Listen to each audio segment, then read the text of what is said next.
Hey, so in this video, I'm going to share with you 7 foods that helped me become a better athlete and foods that are still helping me to this day. I learned about these when researching people like Stan Efferding and his vertical diet, also people like John Meadows and Brendan from Santa Cruz Paleo, and also people like John St. Brown. But a lot of these foods are just based off my own experiences and finding out what worked for me and what felt good to me. First thing I would recommend is dates, and that's because it's just a super convenient pre-workout. It has good natural sugars in it, which will give you energy, and it's super easily digestible. It's my pre-workout because on Saturdays I have a Muay Thai practice at 8 a.m., but I wake up at 7, and if I'm being honest, it's usually like 7:10, so I need something that I could just pop in and head to practice straight away. And I heard about this from my cousin because he's in a similar situation because he has to be in the gym at 5, but he wakes up at 4:15 or something like that. So yeah, that's why we have dates before our practices, because we need something quick and easy. One thing you can do to slow down the digestion for longer lasting energy is add a little bit of fat inside of it,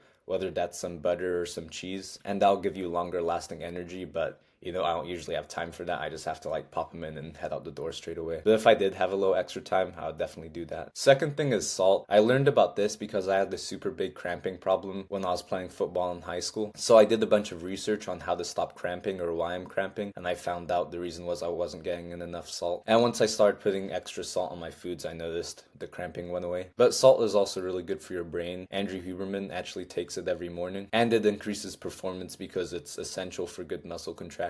If you have TikTok and you're on the fitness algorithm, you've probably seen people taking Himalayan pink salt before their workouts, and actually became somewhat of a trend. But that was like last year in 2024. I've been doing it in high school since like 2018. So I guess you could say I was like an early finder or something like that. Third thing is yogurt and other fermented foods like kimchi, sauerkraut, and pickles. And the reason I eat a lot of these is because it's good for your gut microbiome. And according to Andrew Huberman and many other people, having a good gut microbiome is important because it's the main thing that's responsible for your immune system. And for athletes, having a good immune system is extra important because everyone always talks about how injuries suck. But let's say you hurt your wrist, at least you could work out your legs, your other arm, your neck. You could still watch film or do things like pool workout. But when you're sick, you're literally bedridden for 3 days and you can't really do anything if you're sick enough. So yeah, that's why I eat a ton of yogurt and a ton of other fermented foods. And of course, with the yogurt, there's other nutrients in it like protein, which is also good too. But the main reason is to strengthen my gut microbiome. Fourth thing is coconut water.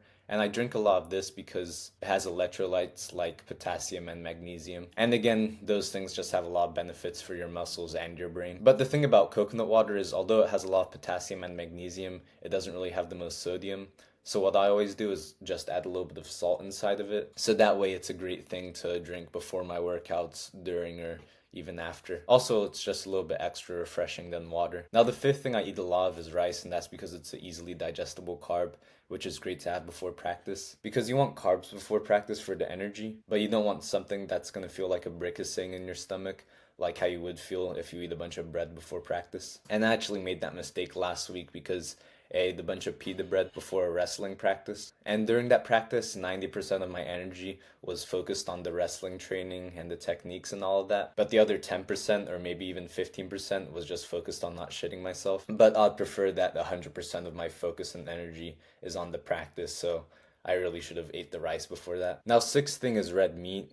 And it has protein in it, which is essential. But it's not just for the macronutrients is why I eat it. It's also for the micronutrients. And it's also because of the micronutrients why I prefer it over chicken. Just some examples: it has a lot of iron in it, a lot more iron than chicken. It also has more B vitamins than chicken. It also has more saturated fats and zinc, which help improve your testosterone. And it has things like creatine in it as well, which is why I prefer it over chicken. One of the coaches I mentioned at the start, John St. Brown, he actually had a quote saying, if you eat chicken, you're going to look like a chicken because you are what you eat. I don't know if that's true, but I just prefer red meat over chicken. But don't even get me started with Impossible Burgers and Beyond Meat. Also, there's a lot of Indian people that watch this channel, according to my geodemographics. So if you're Indian and you're Hindi and you can't eat beef, there's also a lot of other options like lamb, goat, venison. That's also good red meat. Also, I know a lot of Australians watch this channel too. So if you're in Australia and you have access to kangaroo and it's affordable, I would eat a lot of that too because kangaroo is also a red meat. Also, some people in Norway and the Scandinavian countries watch this channel, so I guess reindeer is also a red meat, but yeah, I don't know about that. But I'm just saying there's a lot more red meat options than just beef. Although for most people, beef is going to be the most affordable and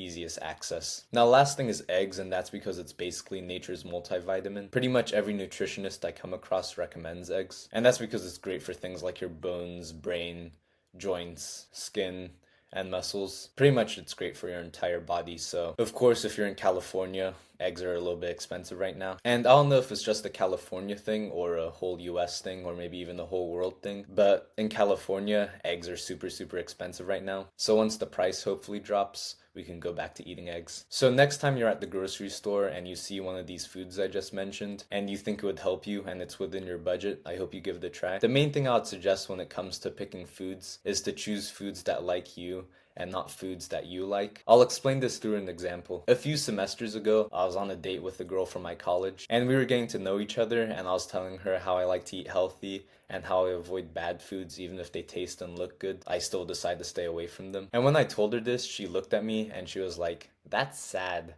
And she actually accused me of having an eating disorder. And I thought this was a little bit ironic because right before this, she was complaining to me about her toxic ex-boyfriend. So I just explained to her that just like relationships, even if something looks or seems good, if they're gonna make me be in pain later on and not treat me well, I'm not gonna have it, whether that's a food or a person. And I was kind of hinting to her toxic ex-boyfriend when I said that.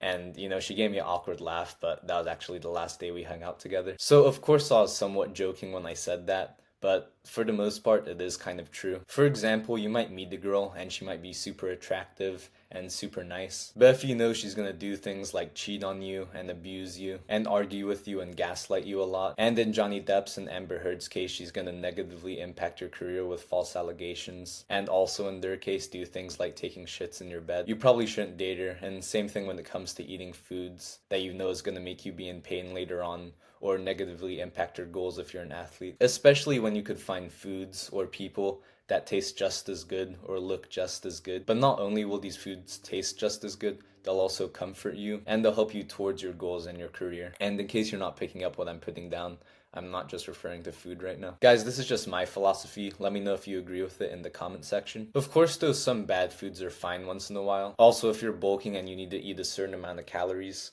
sometimes bad foods can actually help with that. I just recommend if you're going to do that, make sure you eat the bad foods after your workout so you don't have to work out while the bad food is sitting in your stomach. But yeah, if I'm being honest, when I was bulking, I used to eat a lot of bad food at the end of the day to help me reach my calorie goals. But like I said in the video, food isn't just about hitting your macros or hitting your calorie goals if you're an athlete. It's also about how the food affects your brain, how it digests in your body, and also things like the micronutrients. But here's a video if you want a quick and easy recipe to make. And if you're an athlete trying to bulk, I recommend watching this video because there's a couple of ways that bulking is different if you're an athlete than if you're a bodybuilder. But of course, if you think there's anything I could help you with and you have any questions, just drop them in the comment section below and I'll try and get to them. But thank you for watching, and I'll see you in the next video.